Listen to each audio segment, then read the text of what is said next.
Good afternoon, friends. মই ভাল লগা ঠাইত বহি আছো, খুব ভাল লাগিছে সব, খুব মানে ধাননি পথাৰৰ মাজত আবেলি সময়। গতিকে এই সময়ত আপোনালোকৰ কাৰণে এটা ইনফৰমেটিভ ভিডিঅ' লৈ আহিছো। ইনফৰমেটিভ ভিডিঅ'ৰ বিষয়বস্তু হৈছে যে পঞ্চায়ত নিৰ্বাচনত প্ৰাৰ্থী এগৰাকীৰ শিক্ষাগত অৰ্হতা কিমান হ'ব লাগিব। আপোনালোকে জানে যে 2025 চনত গাঁও পঞ্চায়তৰ নিৰ্বাচন অনুষ্ঠিত হ'ব।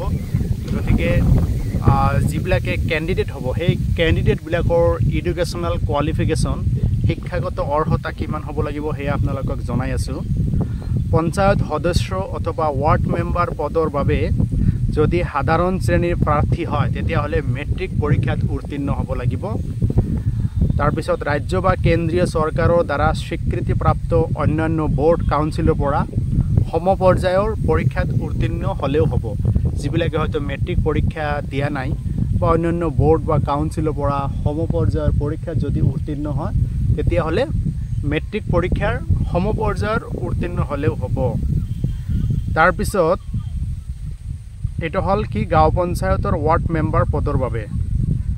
তাৰপিছত ST, SC, OBC, MOBCৰ যদি কেণ্ডিডেট হয় তেতিয়াহ'লে 10ম শ্ৰেণীলৈকে পঢ়া হ'ব লাগিব, ক্লাছ 10 লৈকে পঢ়া হ'লেই হ'ব। এইখিনি কথা উল্লেখ আছে section 111 clause 2 sub clause V of the Assam panchayat act 1994।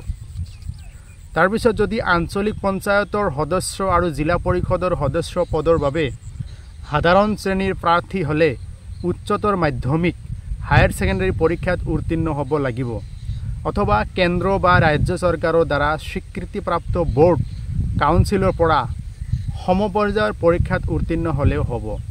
এই কথাখিনি উল্লেখ আছে section 111 clause 2 sub clause C of the Assam panchayat act 1994। যদি ST, SC, OBC, MOBCৰ কেণ্ডিডেট হয় তেতিয়াহ'লে মেট্ৰিক পৰীক্ষাত উত্তীৰ্ণ হ'ব লাগিব। সাধাৰণ কেটাগৰী হ'লে হায়াৰ ছেকেণ্ডাৰী পাছ হ'ব লাগিব আৰু যদি SC, ST, OBC, MOBC হয় তেতিয়াহ'লে মেট্ৰিক পৰীক্ষাত উত্তীৰ্ণ হ'ব লাগিব অথবা ৰাজ্য বা কেন্দ্ৰীয় চৰকাৰৰ দ্বাৰা স্বীকৃতিপ্ৰাপ্ত বোৰ্ড কাউন্সিলৰ পৰা সমপৰ্যায়ৰ পৰীক্ষাত উত্তীৰ্ণ হ'লেও হ'ব।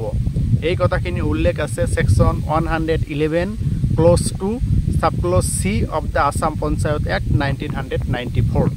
ইম্পৰ্টেণ্ট কথা আপোনালোকক অৱগত কৰিলোঁ। যদি ভাল লাগে আপোনালোকৰ মতামত দাঙি ধৰিব। ধন্যবাদ। Have a nice day.